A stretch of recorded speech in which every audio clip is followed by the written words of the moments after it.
Darius Garland over the timeline. Garland for the win. Oh!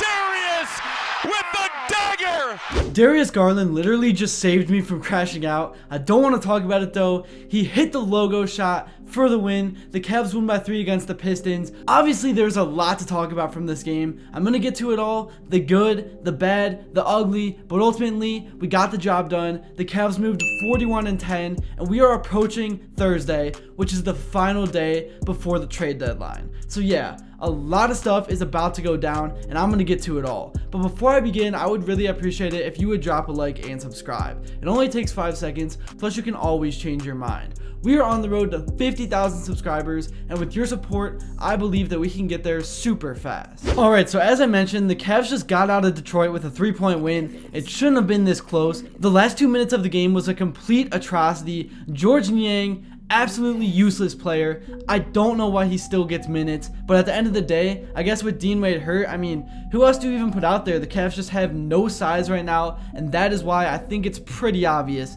they gotta make a trade for either DeAndre Hunter or Cam Johnson. Do I care which one we get? Obviously, I think Cam Johnson is the better player right now, but we just need somebody. So whoever's available, whatever team wants to accept the trade, you gotta take it. I don't care if it's for Okoro. I don't care if it's for Merrill. Hopefully it's for Levert, because over the last 2 weeks since he's come back, he has just been absolutely awful. Can't hit a shot. I'd be happy to get rid of him right now. I know he's a ball handler, but at the end of the day with Ty Jerome, we don't really need it. So if Hunter ends up being the guy that we get, I'm perfectly fine with it, but something has to happen, and I think everyone knows it, and I'm glad we lost to the Celtics. Well, not really, but I'm glad in the sense that I think it really showed Kobe Altman that something has to be done, because if we run it back in the playoffs with this squad, the size mismatches are gonna get exposed by the Celtics. But yeah, to get that out of the way, let's now talk about this win over Detroit, because what a game it was. Starting off with the starters, Evan Mobley had a huge bounce back performance. He played 34 minutes and had a whopping 30 points with 9 rebounds and 7 assists. Almost had the triple-double, and he also had floor blocks as well. So just a complete animal out there, and he was 10 of 16 from the field with a +5+-, and he was 7 of 8 from the free throw line and 3 of 5 from behind the arc. That's the most important stat, because he has had a month-long stretch where he just hasn't been able to knock down any threes, so hopefully tonight was the spark he needed. Darius Garland played 31 minutes, he had 25 points and was 8 of 18 from the floor, but none of that matters because down the stretch, he was Mr. Clutch. He did have 5 turnovers, but again, he's the reason we won this game. He just took command of the offense and prevented the Cavs from completely throwing this game away. Max Strus had a bit of a bounce back game. He had 15 points, 6 rebounds, and 2 assists. And then Jarrett Allen had 6 points and 13 rebounds. And Caris Levert, man, he played 21 minutes and had 0 points on 0 of 8 shooting. That is just terrible. I mean, there's not even really much more I have to say. I think that probably means that he's going to get traded, but he's just tanking his value. I mean, people are going to look at what he's done the last few weeks, and they're going to see absolutely nothing. In terms of the bench production, Ty Jerome was his normal self. He played 18 minutes, had 13 points, had 4 rebounds, and 5 assists. I don't know what it is. I don't know if it's like a size thing, but why does he not play that many minutes? The dude is just ultra consistent, and he's always in the positive in terms of plus-minus. I mean, he was +12 today and only played 18 minutes and was 5 of 7 from the field, 3 of 3 from the line. I guess he did commit 4 turnovers, but still, I thought it was criminal that he only got to play 15 minutes against the Celtics because Niang played way more and was absolutely awful.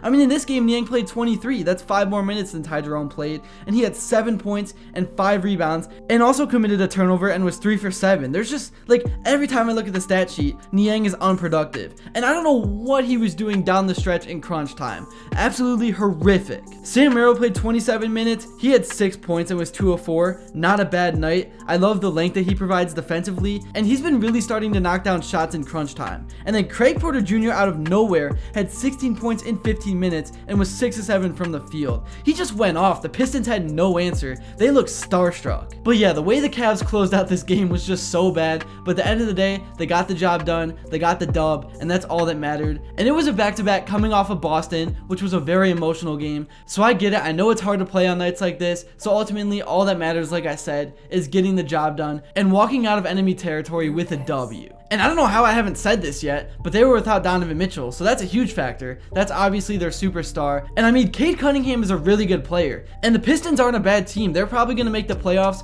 And JB Bickerstaff obviously has coached this group for so long, so he knows exactly how to game plan for them. But make it 13 straight against the Pistons. Love to see it. I know I'm just kind of going all over the place in this video. There's no script. I'm just giving my instant reaction to what I just watched. I already made a Darius Garland edit on Instagram. Go watch it. It was so tough. Please actually go check it out. And then one announcement I do have to make is that I'm going to slowly, over the next few months, be transitioning all my Cleveland sports content over to another YouTube channel called The Land HQ. I'm currently doing that channel with the Cleveland Menace on Instagram. Go follow him if you haven't. And there's going to be a few other people as well that are going to start to get involved. So I want all my Cleveland content to go over there. I want to take that channel to the moon. Link is going to be in my description. So go check it out. And if you ever wonder why I'm not posting that much Cleveland content on this channel, that's exactly why. But yeah, that's really all I have to say for this one. Crazy game. I'm so glad the Cavs won. I do think a move needs to be made, so it's going to be very interesting to see what happens over the next 24 hours or so. And let me know what you guys want to see happen in the comments below. But yeah, enough of my rambling. Let's take a look at what some of the guys had to say in their post-game press conferences.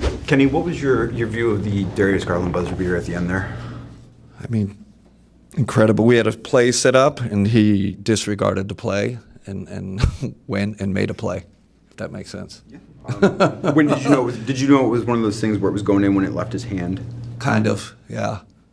Kind of knew it. It looked nice, and we had Sam coming off a pin down on the other side who I thought was open, and it's what great players do. They make big plays. Jarrett obviously got kind of into a tizzy there at the end with Asar. Do you see what happened from your angle? He said he got slapped in the face. I didn't see the replay or anything. He said he got slapped, and that's why he retaliated. I wish he'd keep his composure, especially at the end of the game. But I get it. It's an emotional game. We got lucky winning because we made two big-time end-of-game errors, obviously. George fouling, three-point shooter, then Evan, fouling Cade too late. So, I don't know. Coaches aren't happy about that. That's how you knew you weren't even looking. Oh yeah, I knew from the jump. It was So Sam, I had a pin down, but they was top blocking him anyway. So yeah, I just went to go shoot it. Fourth quarter obviously came alive there. What did you see that you needed to go and take over, Mo? I was trying to get my teammates going. Evan was carrying. Him and Jay was carrying a lot. Some great bench production as well. CP came and did his thing tonight. I mean, it was a collective win, but credit to our two bigs. They did what they had to do tonight, and against two great other bigs on the other side. So, yeah, just try to get going just to help us get over the top. That's really all I have to say for this video. Thank you all so much if you made it to this point. And if you enjoyed and haven't yet, please be sure to drop a like and subscribe because your support truly does mean the world. And also, let me know what you'd like to see next. And until then, I will see you all later.